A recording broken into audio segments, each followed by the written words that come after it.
This is Mark Bell from SuperTraining.tv, Super Training Gym, the strongest gym in the West. This is an in-between week, in between going heavy for myself and my boy Silent Mike. We've been doing a slingshot every other week. So that's what's going on this particular day. Some other guys are doing some other things. I was sticking with 5s to 5. You're going to see Chris Ramos work up to, I believe, a heavy single in this training session. But as of late, especially on the bench press, been really having some great workouts. This is Marcus. He's come over from the Olympic lifting side of the gym to train with some real athletes, train with some power lifters, and he's been doing really well also. We've had to touch up his form a little bit. He's also got a strongman background. So you can see we got some chains on the bar there as well. And that's only about 355 pounds or so.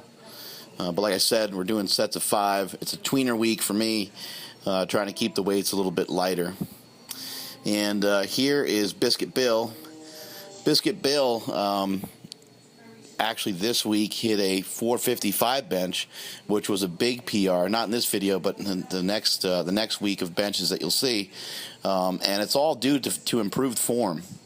Those of you out there that are stubborn to trying to fix your form, you need to understand it right now that you can make changes of 20, 30, 40, and even up to about 50 pounds by refining your form, and more by refining your form over a period of time. There's a good strong single by Chris. Looked like that was 365, no wrist wraps. I'm starting to get a little weight on the bar now. The point for me for this day is to handle some weight, get in some good volume, and not get hurt. Get in training, and then get the hell out of there.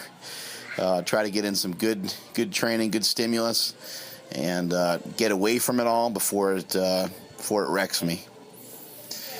You see a lot of guys are wearing elbow sleeves from howmuchyoubench.net. Those are supportive, so they do help you in the bench press a little bit. They do assist you a little bit, but it's more of just a protective type thing. For me, I'm wearing the elbow sleeves, the wrist wraps, and the slingshot right now. Got 405 on there, and 20, 40, 80 pounds of chains approximately. Here's Tristan Shull. You can see he's got the elbow sleeves on as well. It's very common for us at Super Training to stay on top of, stay out in front of, protecting ourselves on these lifts. So sometimes guys will put belts on a little early. Sometimes they'll put wrist wraps on a little early. There's Bill with 425. And it's important that you guys out there listening do the same. You don't have to buy expensive equipment or anything like that necessarily, but you definitely, everybody should have a pair of wrist wraps in their arsenal. It's my belief that everybody should have a slingshot in their arsenal, of course. But even if you just wanted to start out with the real basics, just a pair of wrist wraps and a belt is a great place to start. Just always keep in mind that if you get hurt, you're reduced to zero. You're reduced to nothing. You will not be able to perform your lifts the way that you want to. So the whole point is to try to make progress, and you can't make progress when you're hurt. I've noticed for myself, and there's Chris Ramos doing an overload with the slingshot. He's got 405 pounds on there now. Let's talk about the slingshot here just for a second. I get a lot of questions about it. People ask kind of all the time of what's a good training protocol to do with the slingshot. How do you train with the slingshot and so on, or how's it utilized in a training session? The reason why I don't respond to that a lot of times is because it's very individual. But what I'm seeing from most people, the most common way to utilize the slingshot is to utilize it. Just do your normal workout the way you normally would do your workout. So if you're following something like Jim Wendler's 531, or you're following something like Westside Barbell Method, where you're changing up exercise every week, the slingshot can be utilized towards the end of the workout. So here we are doing some eccentrics. This is another great way to use a slingshot. But you can utilize the slingshot if your workout calls for, max effort work and you're doing floor presses and you work up to 315 pounds and that's all you can handle by yourself, throw a slingshot on.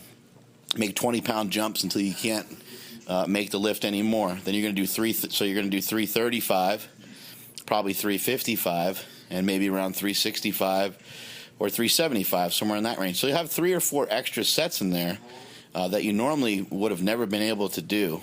And the accumulation of the volume that you're getting is going to help. Got a little bit of a dump there in the bench shirt. That's David. He's really struggling in his bench shirt as he's trying to prepare for the Mr. Olympia contest. Not the bodybuilding show, because you don't need a bench shirt for that, but he's trying to prepare for the powerlifting meet, and he's just all kinds of crazy there. It's too hard to even explain what is going on there. The shirt is basically what's going on, in my opinion. The shirt's a little bit too tight for his current level of strength and his current experience level in a bench shirt.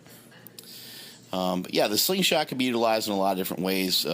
Just utilizing on the last few sets of your workout to give you a little bit more volume is probably the most popular way to use it. And then there's other methods such as what we're doing here, where we're doing eccentrics, trying to control the weight. These are quite painful.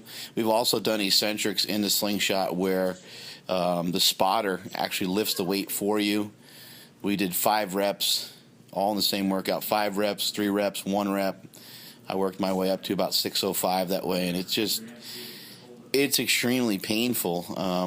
And it was brought to my attention by a guy named Brandon Lilly, who recently hit a 573-pound raw bench press in a contest. So clearly the method works. A lot of different ways of using it. Another way of using it, Tiny Meeker, world record holder in the bench press, 1,076 bench.